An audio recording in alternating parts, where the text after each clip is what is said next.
በስመ አብ ወወልድ ወመንፈስ ቅዱስ አሐዱ አምላክ አንድ አምላክ በሆነ በአብ በወልድ በመንፈስ ቅዱስም ሰኔ 24 በዚች ቀን አባ ሙሴ ጸሊም በሰማዕትነት ሞተ። ሰዎች ከገደሉ የተነሳ ይህንን ቅዱስ ያደንቁታል። እርሱ አስቀድሞ መንግስተ ሰማያትን ገፍቶት ነበርና እርሱ በስጋው ጠንካራ በስራውም ኃይለኛ ነበር። ይበላልና ይጠጣ ይቀማና ያመነዝር ነበር። ይገድልም ነበረ። ማንም ሊቋቋመው አይችልም ነበረ። አንድም በግ በአንድ ጊዜ ጨርሶ እንደሚበላና አንድ ፈቅን ወይን ጠጅ እንደሚጠጣ ስለ እርሱ ተነግሯል። እርሱም ፀሐይን ለሚያመልኩ ሰዎችም አገልጋይ ነበር። ብዙ ጊዜም ወደ ፀሐይ እያንጋጠጠ ፀሐይ ሆይ አንተ አምላክ ከሆንክ አነጋግረኝ ይል ነበር። ደግሞም በልቡ የማላውቀው ሆይ ራስህን አሳውቀኝ ይል ነበረ። ከዚያ በኋላ በአስቄጦስ ስም ገዳም ያሉ መነኩሳት እግዚአብሔርን ያውቁታል ያዩታልም እያሉ ሲነጋገሩ ሰዎች ሰማቸው። ያን ጊዜ ተነሳ፣ ሰይፍንም ታጥቆ ወደ አስቄጦስ ገዳም ሄደ። በደረሰ ጊዜ አባ ኤስድሮስንም አገኘ። አባ አስድሮስም ፈራው። ሙሴ ጸሊምም እውነተኛውን አምላክ ታሳውቀኝና ታስረዱኝ ዘንድ ወደ እናንተ መጣው አለው። አባ ኤስድሮስም ወደ አባ መቃርስ ወስዶ አገናኘው። እርሱም ተቀብሎ ሃይማኖታን አስተማረው። እንዲህም አለው፣ ታገስህ፣ የማስተምርህንም ከጠበቀህ እግዚአብሔርን ታየዋለህ። ከዚያ በኋላ የክርስትና ጥምቀትንም አጥምቆ አመነኮሰው። ከብዙዎችም ገድሎች ቅዱሳን ይልቅ ብዙና ጽኑ ገድልን መጋደል ጀመረ።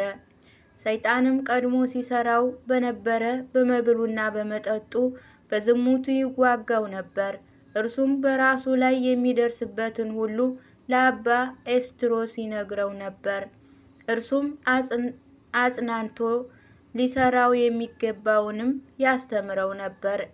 ከገድሉ ብዛት የተነሳ አረጋውያን መነኩሳት በሚተኙበት ጊዜ ቤቶቻቸውን በመዞር ውሃ መቅጃቸውንም ወስዶ ውሃ ሞልቶ በየቤታቸው ደጃፍ ያኖር ነበረ።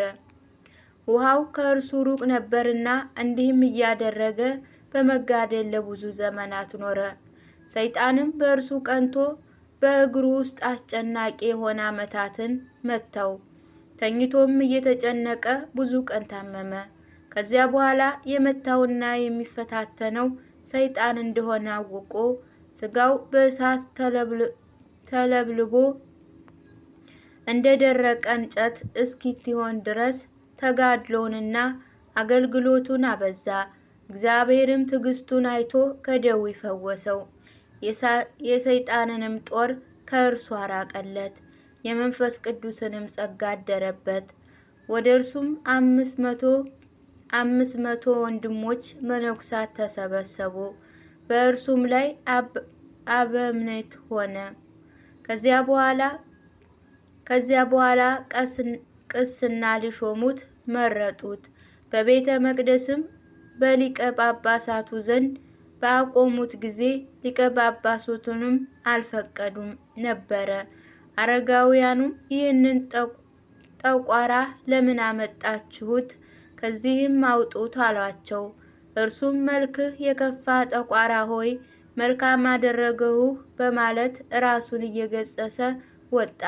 ከዚያ በኋላ ዳግመኛ ሊቀ ጳጳሳቱ ጠራውና እጁን በላዩ ጭኖ ቅስና ሾመው።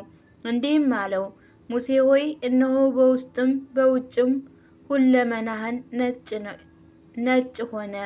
በአንዲትም ዕለት ቅዱሳን አረጋውያን ወደ እርሱ መጡ። በእርሱም ዘንድ ውሃ አልነበረም። እርሱም ከዓመታት ብዙ ጊዜ ወጣ ገባ ይል ነበር። ከዚያ በኋላ ብዙ ዘመናት ዝናብ ዘንሞ ጉድጓዶችን ሁሉ ሞላ። አረጋውያንም ለምን ብዙ ጊዜ ወጣ ገባ ትል ነበር ብለው ጠየቁት። እርሱም እግዚአብሔር ውሃ ካልሰጠህን ቅዱሳን አገልጋዮች ምን አጠጣቸዋለሁ እለው ነበረ። በቸርነቱ ዝናብን ልኮልን ውሃን አገኘን አላቸው። በአንዲትም ዕለት አባ ሙሴ ከአረጋውያን ጋር ወደ አባ መቃርስ ሄደ። አባ መቃርስም የሰማዕትነት አክሊል ያለው ከእናንተ ውስጥ አንዱን እንሆ አያለሁ አላቸው። አባ ሙሴም አባቴ ሆይ ምናልባት እኔ ሆናለሁ በሰይፍ የገደለ በሰይፍ ይገደል ዘንድ አለው የሚል ጽሑፍ አለና ብሎ መለሰ። ከዚያ በኋላ የበርበራ ሰዎች መጡ። አባ ሙሴም ከእርሱ ጋር ያሉትን መነኩሳት እነሆ የበርበራ ሰዎች ደረሱ፣ መሸሽ የሚፈልግ ይሽሽ አሏቸው። እነርሱም አባታችን አንተ ሳትሸሽምን አሉት። እርሱም በሰይፍ የገደለ በሰይፍ ይገደላል ስለሚለው የእግዚአብሔር ቃል እነሆ ያችን ቀን ለብዙ ዘመን ስጠብቃት ኑሬአለሁ አላቸው። ወዲያውንም የበርበራ ሰዎች ገብተው በሰይፍ ገደሉት። መሸሽ ስላልፈለጉ ከእርሱ ጋር 7 መነኩሳት ተገደሉ። አንዱ ግን ከምንጣፍ ውስጥ ተሰወረ። የእግዚአብሔርንም መልአክ አየ። በእጁም አክሊል ነበር።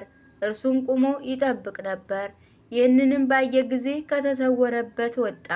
የበርበራ ሰዎችም ገደሉት። የሰማዕትነትን አክሊልም ተቀበለ። ወንድሞች ሆይ ከሃዲና ነፍሰ ገዳይ ቀማኛና ዘማዊ የነበረ ለወጣ ደግ አባት መምህርና የሚያጽናና ለመነኩሳትም ስርዓትን የሰራ ካህን እንዳደረጋቸው በሁሉም አብያተ ክርስቲያን ስሙ እንዲጠራ እንዳደረጋቸው የንስሐ ኃያሏን ተመልከቱ። ስጋውም በአስቄጥሮስ ገዳም ደርምስ በተባለ ቦታ ለዘላለም ይኖራል። ከእርሱም ብዙዎች ድንቆችና ተአምራት ይታያሉ። ለእግዚአብሔር ምስጋና ይሁን። እኛንም በጸሎቱ ይማረን፣ በረከቱም ከኛ ጋር ትኑር ለዘላለሙ አሜን።